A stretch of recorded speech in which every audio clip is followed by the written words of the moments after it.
The Groot Doringhoek Pass connects the eastern Cape towns of Hofmeyr and Burgersdorp on the R391 route. With a summit altitude of 1,640 meters and being well above the snow line, it experiences bitterly cold winters with sporadic snowfalls. The pass comprises two distinctly different sections. The first 4 kilometers follows the banks of the Doring Rivier and is much more of a poort than a pass, but things change abruptly after 4 kilometers, where the road climbs steeply along the eastern side of the ravine carved out by the Doringhoek Spruit. This pass is well off the beaten track and offers a sense of timelessness and isolation, and is suitable for all vehicles, but ground clearance could be a problem.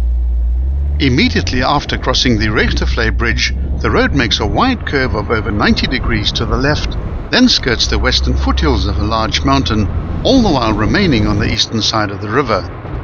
Whilst the statistics of this pass don't break any records, we recommend going out of your way to drive it for its scenic beauty and sense of total isolation.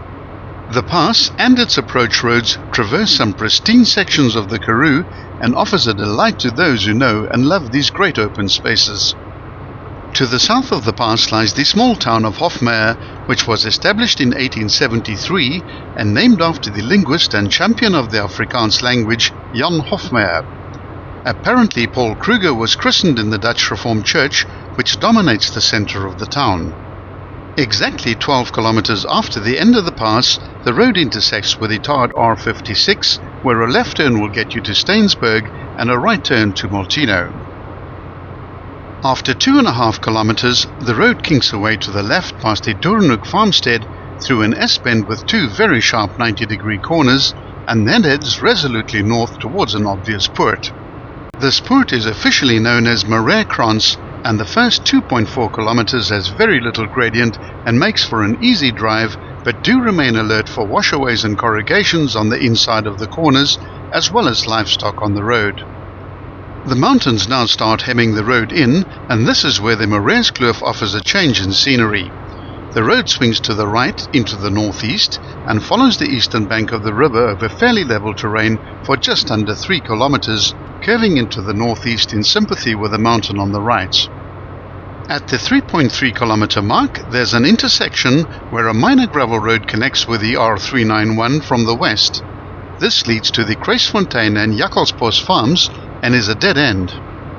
With the road now heading into the east-northeast to clear a big ridge to the left, which towers above the road to a height of 1,600 meters, the more serious part of the real pass begins.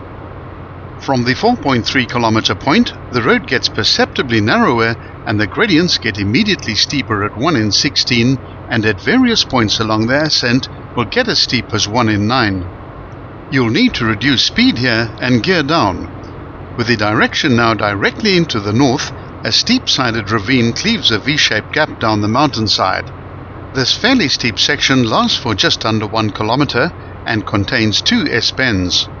Be very careful along this climb, as the road is very narrow, and should there be an oncoming vehicle, both will need to pull carefully over to allow the other to pass. There's a small flat section where several cars can be parked safely at the 5.1 kilometer mark, exactly where the steep section ends. This is a good spot to park and take a walk down the road for a few hundred meters to take a careful look at the beautiful old stone walls. Between the bushes and the trees one gets good views of the small waterfalls and rock pools formed by the stream on the left-hand side of the road. This short section of the pass is without doubt the highlight, so take your time and enjoy the rugged scenery and the lines of the lovely old road. The rest of the ascent is straightforward with only minor changes in direction as the road heads for the summit point at the 7.2 kilometer mark adjacent to the entrance to the Volverhoek farmstead.